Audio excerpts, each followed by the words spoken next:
રાપરના આગેવાનો અને ખેડૂત મિત્રોનો વિરોધ યથાવત. રાપર તાલુકાના અનુસૂચિત જાતિ સમુદાય ખેતી સહકારી મંડળીના વિવિધ મુદ્દાઓને લઈને રાપરના આગેવાનો અને ખેડૂત મિત્રો વિરોધ નોંધાવી રહ્યા છે, ત્યારે ધરણા પ્રદર્શન યથાવત રહેવા પામ્યું છે. લાગતા વળગતા અધિકારી અને તંત્ર દ્વારા યોગ્ય જવાબ આપી ખેડૂતો અને આગેવાનોને ન્યાય અપાવે તેવી માંગ ઉઠી છે. તાલુકા અનુસૂચિત જાતિ સમુદાય ખેતી સહકારી મંડળીના વિવિધ મુદ્દાઓને લઈને વિરોધ નોંધાવ્યો. સ્ટોરી રિપોર્ટ બાય કરણ વાઘેલા, ભુજ. મેરિયા ગજુભાઈ આલાભાઈ, રાપર, કચ્છ. આજરોજ તમે અહીંયા આપણે અપાસો પર ઉતરેલા છો, કઈ જગ્યા પર ઉતરેલા છો અને કેટલા દિવસ થઈ ગયા છે? 11/11/2024થી અમે અહીંયા ધરણા ઉપર ઉતરેલા છીએ, જિલ્લા રજિસ્ટ્રાર કચેરીની સામે, જમીનની મંડળીના ન્યાય માટે, જેમાં કૌભાંડો થઈ રહ્યા છે તે કૌભાંડોને દૂર કરવા માટે. હજી લગી કોઈ નિરાકરણ નથી આવ્યો. તમે મળવા પણ ગયા હતા સાહેબને, તમને શું જવાબ દેવામાં આવ્યો? મળવા ગયા હતા પણ કોઈ નિરાકરણ લાવ્યું નથી. એ કે હું ટાઈમથી નિરાકરણ આપીશ. તો જો નિરાકરણ નહીં આવે તો તમારી લડત ક્યાં લગી ચાલુ રહેશે? નિરાકરણ નહીં આવે ત્યાં સુધી લડત સતત ચાલુ જ રહેશે. આપણે એવા પણ સમાચાર થયા છે કે જે અહીંયા લોકો બેઠા છે અનશન ઉપર પણ ઉતરવાના છે. કઈ રીતે આખું આયોજન ગોઠવવામાં આવ્યું? હા, ચોક્કસ એ રીતે આયોજન બધું ગોઠવી છે. રહ્યા જો ન્યાય નહીં મળે તો ચોક્કસપણે અનશન ઉપર ઉતરશું. કેટલા લોકો અનશન ઉપર ઉતરશે? લોકો જોડાશે 7 થી 8, 10, 12 જેવા. કેટલા સમયની આ રજૂઆતો છે? હજી કોઈ નિરાકરણ નથી આવ્યું? રજૂઆતો સતત 5 વર્ષથી થઈ ગયા. રજૂઆતો ચાલુ છે પણ કોઈ નિરાકરણ આવ્યો નથી.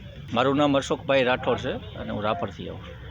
અશોકભાઈ, ઘણા સમયથી જમીનનો મામલો ચર્ચામાં છે ને હવે આ લોકો ધરણા ઉપર બેઠેલા છે, શું કહેશો? છેલ્લા લગભગ કેટલા સમયથી રાપરની અનુસૂચિત જાતિ સામુદાયિક ખેતી મંડળી છે એને લઈને વિવાદ ચાલી રહ્યા છે. જેમ કે પ્રમુખોની નિમણૂક કરવી, જે જરૂરિયાતમંદ લોકો છે એમને ખેડવા માટે જમીન ન આપવી, આવા લગભગ અનેકો મુદ્દાઓ સાથે સમાજના લોકો અને મંડળીના સભાસદો ધરણામાં બેઠા છે તેમની યોગ્ય માંગણી લઈને.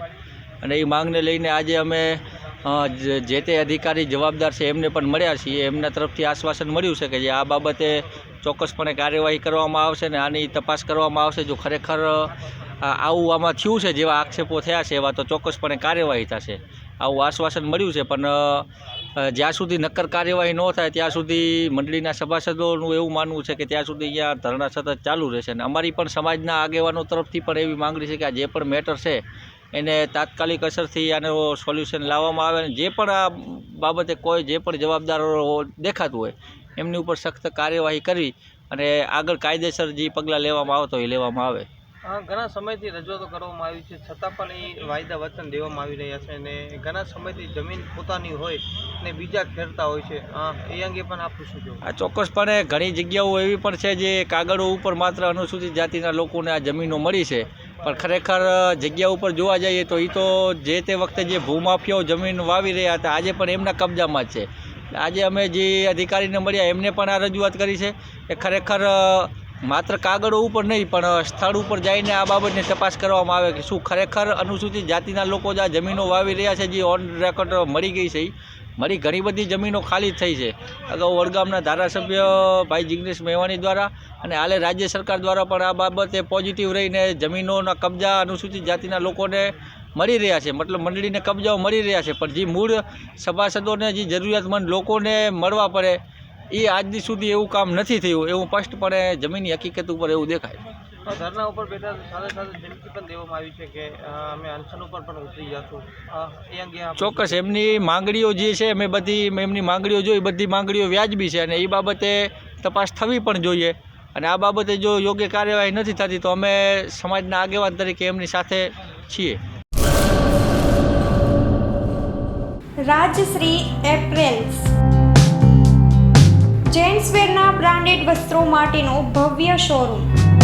Formal, casual, fancy shirt, T શર્ટમાં વિશાળ રેન્જ, જીન્સ, ટ્રાઉઝર્સ અને ફોર્મલ પેન્ટની લેટેસ્ટ વેરાયટીઓ. બ્રાન્ડેડ કંપનીના સ્પોર્ટ્સવેર.